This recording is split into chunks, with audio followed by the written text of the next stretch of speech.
জানি বাইরে পছন্দের খাওয়া দাওয়া হবে, তবু ঘরে একটু স্পেশাল, ছুটির দিন বলে কথা। রাধে রাধে বন্ধুরা, কেমন আছো সবাই? আশা করি সবাই ভালো আছো, সুস্থ আছো। সকালবেলা থেকে ব্লগটা শুরু করছি। গাছে নিম পাতা একটু পেরে নিয়েছি সকলে। এই ছুটির দিনে মানে রবিবার একটু খালি পেটে নিম পাতা খেয়ে নিলে ভালো হয়, একটু তেতো খাওয়া দরকার। আর কচি কচি নিম পাতা চিবিয়ে খেয়ে নিই। তাছাড়া এমনিতে আর বাচ্চারা তেমন তেতো খাওয়ানো যায় না, নিম পাতা দিলে ওরকম চিবিয়ে খেয়ে নেয়, ছোটোবেলা থেকে এই অভ্যাস। তো আমরাও খেয়ে নিলাম। সকালে একটুখানি কফি করে নিয়েছি। আজকে রবিবার, তো রান্না বান্না করবো, আবার মন্দিরেও যাওয়ার আছে। খাওয়া দাওয়ার পর টেবিলটা একটু পরিষ্কার করে নিয়েছি। জানি মন্দিরে ভালো মন্দ পছন্দের খাওয়া দাওয়ারগুলো হয়, তবু ঘরে একটু স্পেশাল কিছু করতে ভালো লাগে, ছুটির দিন বলে কথা। আর তাছাড়া আমরা তিনজনে যাচ্ছি, গোগো যাচ্ছে না, ওর আবার সোমবার পরীক্ষা আছে, সেই জন্যেই কিছু তো রান্না করে দিয়ে যেতে হবে। আবার ও দুপুরেও প্রসাদ পাবে, সেই জন্যই তো আজকে একটু স্পেশাল রান্নাবান্না হয়েছে। এদিকে তরকারি করে নিয়েছি, আর একটু আলাদা করে রেখেছিলাম গরম বলে তাই।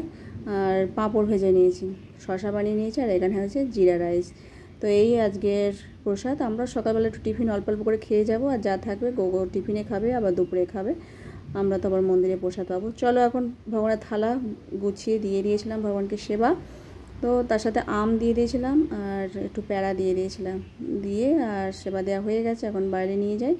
আর আজকে আর এখন জব করার টাইম হয়নি, সকালবেলায় তাড়াহুড়ো করে রান্নাবান্না করে নিই, তো আর জব হয় না। তো ওই রাস্তায় যেতে যেতে আর মন্দিরে বসে বসে জব হয়ে যায়। তাই আমাদের তিনজনের জন্য বেরিয়ে নিয়েছি। গোগো বলে একটু পরে খাবে, আমরা বেরিয়ে যাই। তারপর খাওয়া দাওয়ার পর জামা কাপড় পরে আবার চলে এসেছি স্টেশনে। তারপর এটা টালিগঞ্জ স্টেশন, নেমে পড়েছি। ট্রেন এখন যাচ্ছে, মানে আমরা ওপারে যাব, ওপার দিয়ে হেঁটে হেঁটে তারপর মন্দিরের দিকে যাই।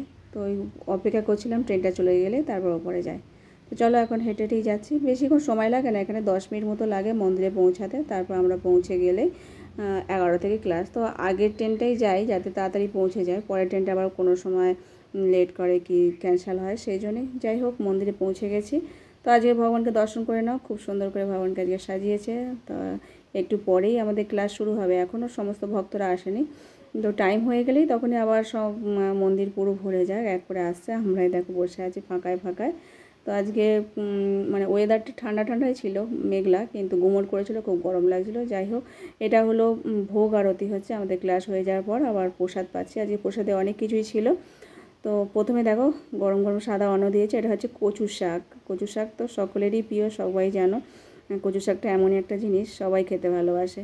তো সেই কচু শাক দিয়ে প্রসাদ পাচ্ছি। তাছাড়া তারপর দিল গরম গরম মুগের ডাল, বেশ টেস্ট ছিল মুগের ডালটাও। তার সাথে আলু পটলের সবজি, আর কচুর শাক করেছে, আর কচুর একটা তরকারি করেছিল, ওটা শোলা কচু।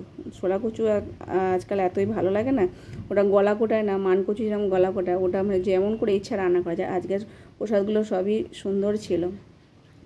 তো সেই শোলা কচু তরকারিটাই এখন দিচ্ছে, আর সবার অল্প অল্প করে প্রসাদ পাচ্ছিলাম। সবার শেষে ছিল রসগোল্লা। সকালে প্রসাদ পাওয়ার আনন্দই আলাদা, আর এত টেস্টি টেস্টি সব প্রসাদ, তো পেতে পেতে সবাই খুব আনন্দের সাথেই গ্রহণ করে। তো সবার শেষে রসগোল্লা ছিল। আমরা প্রসাদ পাওয়ার পর হাত মুখ ধুয়ে আর একটুখানি বসেছিলাম, কেন আমাদের ট্রেনের টাইম হয়নি। তারপরে পরের ভক্তরাও বসে পড়েছে, একদিকে মাতাজিরা বসে, একদিকে প্রভুজিরা বসে। তো খাওয়া দাওয়ার পর আমরা আবার চলে আসবো, জবটা সেরে নিয়ে তারপর বসে থাকি। আর আজকে আমাদের ভিডিও শেষ করছি। হরে কৃষ্ণ।